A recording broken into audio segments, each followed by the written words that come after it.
ಇವತ್ತು ಕೃಷ್ಣ ಬೈರೇಗೌಡರನ್ನ ನಾವೆಲ್ಲರೂ ಕೂಡ ಮಾರ್ಕೆಟ್ ವ್ಯಾಪಾರಿಗಳು ಅಂದರೆ ಯಾರೂ ಫುಟ್ಪಾತ್ ವ್ಯಾಪಾರಕ್ಕೆ ಸಂಬಂಧಪಡೋವಂಥವ್ರು ಅಲ್ಲ. ಈಗಾಗಲೇ ನಾವು ನೋಡಿದ್ದೇವೆ, ಮಾರ್ಕೆಟ್ ಒಳಗಡೆ ಇರೋವಂಥ ವ್ಯಾಪಾರ ಮಾಡ್ಕೊಂಡು ಬರ್ತಾಯಿದ್ರು ಈ ಸಾಕಷ್ಟು ವರ್ಷಗಳಿಂದ.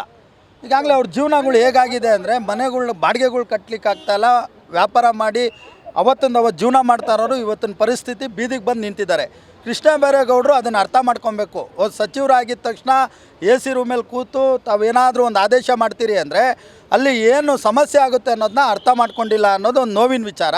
ಇವತ್ತು ನಾವೆಲ್ಲ ಕೂಡ ಬಂದು ಕೃಷ್ಣ ಬೈರೇಗೌಡರಿಗೆ ಮಾರ್ಕೆಟ್ ಜನತೆ ಮನವಿ ಮಾಡಿದ್ದೇವೆ, ತಾವು ಕೂಡಲೇ ಆದೇಶ ಮಾಡಬೇಕು, ಅಲ್ಲಿ ವ್ಯಾಪಾರ ಮಾಡಲಿಕ್ಕೆ ಅವಕಾಶ ಮಾಡಿಕೊಡ್ಬೇಕು.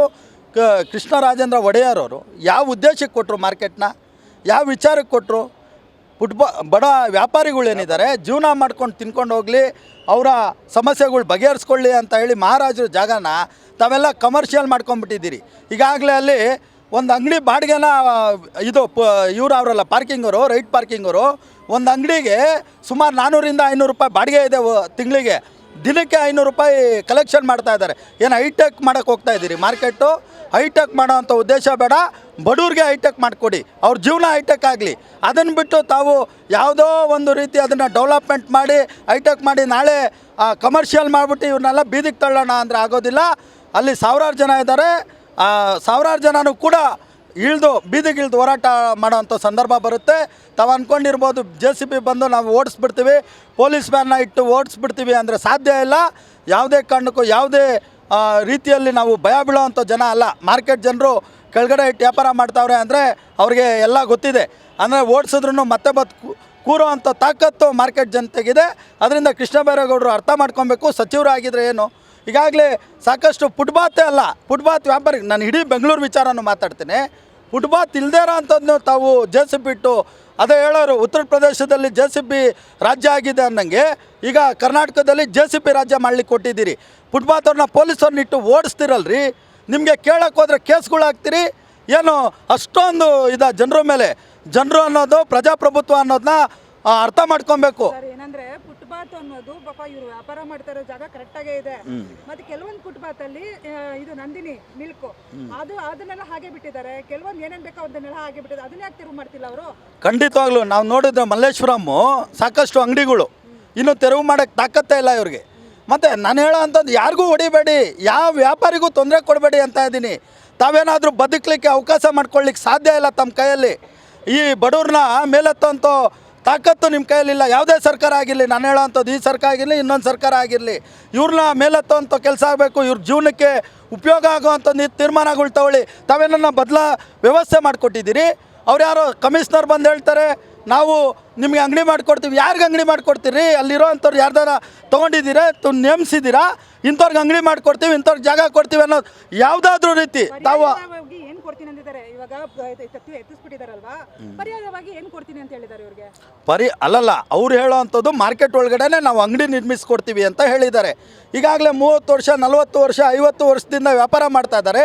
ಅವರ ತಂದೆ ತಾಯಿ ಕಾಲದಿಂದ ಅಜ್ಜಿ ಕಾಲದಿಂದ ವ್ಯಾಪಾರ ಮಾಡ್ಕೊಂಬಂದಂಥವ್ರನ್ನ ತಾವು ಕೇಳಿದ್ದೀರಾ? ಇಂಥವ್ರಿಗೆ ಅಂಗಡಿ ಕೊಡ್ತೀವಿ. ತಮ್ಮ ಹೆಸರೇನಮ್ಮ? ಪ್ರಿಯಾ ಅನ್ನೋರ್ಗೆ ಅಂಗಡಿ ಕೊಡ್ತೀನಿ ಅಂತ ಏನಾದರೂ ಆದೇಶ ಮಾಡಿದ್ದೀರಾ? ಅಥವಾ ಇನ್ನೊಬ್ರ ಹೆಸ್ರಿಗೆ ಏನಾದರೂ ಆದೇಶ ಮಾಡಿದ್ದೀರಾ?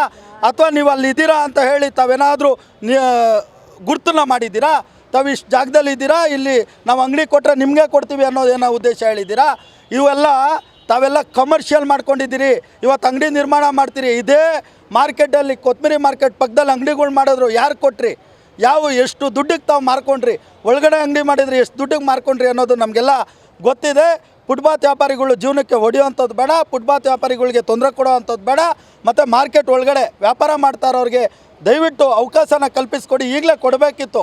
ನಾವು ಕೃಷ್ಣ ಬೈರೇಗೌಡರು ಕೇಳ್ದು ಈಗಲೇ ಆದೇಶ ಮಾಡಿ 30 ದಿನ 40 ದಿನದಿಂದ ಬಾಡಿಗೆ ಕಟ್ಟದೆ ಅವ್ರ ಜೀವನಗಳು, ಅವ್ರ ಮಕ್ಕಳು, ಅವರ ಪರಿಸ್ಥಿತಿ ಏನಾಗಬೇಕು, ಅವರ ಎಜುಕೇಷನ್ ಏನಾಗಬೇಕು, ಅವ್ರ ಜೀವನದ ಈಗಾಗಲೇ ಸಾಕಷ್ಟು ಜನಕ್ಕೆ ಕಾಯಿಲೆಗಳಿದೆ. ಅದನ್ನು ಇಲ್ಲಿ ದುಡ್ದು ಅದನ್ನು ಸರಿ ಮಾಡ್ಕೊತಾ ಇದ್ದಾರೆ ಅವ್ರ ಕುಟುಂಬಕ್ಕೆ. ಇಲ್ಲ, ಖಂಡಿತವಾಗ್ಲೂ ನಾವು ಕೇಳ್ತಾ ಇದ್ದೇವೆ, ಅವ್ರು ಏನು ಉತ್ತರ ಕೊಟ್ಟಿಲ್ಲ ಅನ್ನೋದೇ ನೋವಿನ ವಿಚಾರ. ಈಗ ನೋಡಿ, ನಾನು ಹೇಳೋ ಅಂಥದ್ದು, ಒಬ್ಬರೇ ಬರಲಿ, ಒಂದು ವ್ಯಕ್ತಿ ಬರಲಿ, ಬಂದಿದ್ದ ತಕ್ಷಣ ಒಬ್ರು ಯಾರೇ ಸಚಿವರು ಇರಲಿ, CM ಇರಲಿ, ವ್ಯಕ್ತಿಗಳಿಗೆ ಗೌರವ ಇಲ್ವಾ? ನೂರಾರು ಜನ ಸಾವಿರಾರು ಜನ ಬಂದು ತಮಗೆ ಕಾರಡ್ಡ ಹಾಕಿ ನಮಗೊಂದು ಮಾತು ಕೊಡಿ, ನಮಗೊಂದು ಭರವಸೆ ಕೊಡಿ, ನಮಗೊಂದು ಜೀವನಕ್ಕೆ ಅವಕಾಶ ಮಾಡಿಕೊಡಿ ಅಂದರೆ ತಾವು ಕಾರ್ನ ನಿಲ್ಲಿಸ್ತಾ ಎಲ್ರಿಗೂ ತಳ್ಳಿ ತಾವು ಹೋಗ್ತೀರಿ ಅಂದರೆ ಯಾವ ಸಚಿವರು ತಾವು? ಹಂಗಂದರೆ ತಾವೇನು ಪ್ರಜಾಪ್ರಭುತ್ವನ ಇಲ್ಲ ಹಿಟ್ಲರ್ ರಾಜಕಾರಣನ ಇಲ್ಲ ಅಂದರೆ ಗೂಂಡಾ ರಾಜ್ಯನ? ಇದನ್ನು ಅರ್ಥ ಮಾಡಿಕೊಂಡು ದಯವಿಟ್ಟು ಕಲ್ಪಿಸ್ಕೊಡಿ.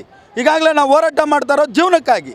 ಇಲ್ಲ ಅಂದರೆ ನಿಮ್ಮ ಕೈಯಲ್ಲಿ ಸಾಧ್ಯ ಆದರೆ ಅಂಗಡಿಗಳು ಬರೆದು ಕೊಡ್ರಿ, ಆಗುತ್ತಾ? ಆಗಲ್ಲ, ಅದು ಆಗಲ್ಲ. ಸರ್ಕಾರದ ಕೈಯಲ್ಲಿ ತಾವು ನಷ್ಟನ ಮಾಡ್ತಾಯಿದ್ದೀರಿ.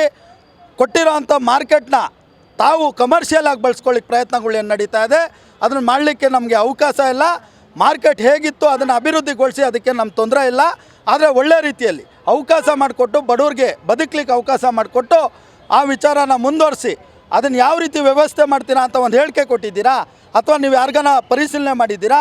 ಅಥವಾ ಯಾರಿಗಾನ ಕರೆದಿದ್ದೀರಾ? ನೋಟಿಸು ಕೊಟ್ಟಿಲ್ಲ ಅವ್ರಿಗೆ. ಯಾವ ನೋಟಿಸ್ ಇಲ್ಲ. ಅಂದರೆ ಏನಾಗೋಗಿದೆ, ಓಡಿಸಿದ್ರೆ ಓಡೋಗ್ಬಿಡ್ತಾರೆ ಅನ್ನೋ ತೀರ್ಮಾನ ತೊಗೊಂಡಿದ್ದಾರೆ. ಇಲ್ಲ, ಅದಾಗೋದಿಲ್ಲ. ಓಡಿಸಿದ್ರೆ ಓಡೋಗೋರು ಯಾರೂ ಇಲ್ಲ. 30-40 ವರ್ಷದಿಂದ ಅಲ್ಲೇ ಜೀವನ ಮಾಡ್ತಾ ಇದ್ದಾರೆ. ಏನಾದರೂ ತಾವು ಇದನ್ನು ಪರಿಶೀಲನೆ ಮಾಡಿಲ್ಲ ಅಂದರೆ ನಾವು ಯದುವೀರ್ ದತ್ತ ಕೃಷ್ಣರಾಜೇಂದ್ರ ಒಡೆಯರು ಮಹಾರಾಜರ ಹತ್ರ ನಾವು ಹೋಗ್ತೇವೆ. ಅಲ್ಲಿಂದ ತೀರ್ಮಾನ ಅವ್ರನ್ನ ಕರ್ಕೊಂಬರ್ತೇವೆ. ನೀವು ಕೊಟ್ಟಿರೋಂಥ ಮಾರ್ಕೆಟು, ತಾವು ಕೊಟ್ಟಿರೋಂಥ ಬಡವ್ರಿಗೆ ಬದುಕಲಿಕ್ಕೆ ಕೊಟ್ಟಂಥ ಮಾರ್ಕೆಟ್ನ ಇವತ್ತು ಈ ಸರ್ಕಾರ ಎಲ್ಲ ವಶಪಡಿಸ್ಕೊತಾ ಇದ್ದಾರೆ. ಈ ವ್ಯಾಪಾರಿಗಳಿಗೆ ಏನು ಬಡವ್ರು ಇದ್ದಾರೆ, ತಾವು ಬಡವ್ರಿಗಂತ ಏನು ತೀರ್ಮಾನ ಮಾಡಿದ್ರಿ, ತಾವು ಬಂದು ಇದನ್ನು ಅವಕಾಶ ಕಲ್ಪಿಸ್ಕೊಡಿ ಅಂತ ನಾವು ಮೈಸೂರಿಗೆ ಹೋಗಿ ಮಹಾರಾಜರನ್ನ ಕರ್ಕೊಂಡ್ಬಂದು ಚೀಮಾರಿ ಹಾಕ್ಸೋವಂಥ ಕೆಲಸ ನಾವು ಮಾಡ್ತೀವಿ.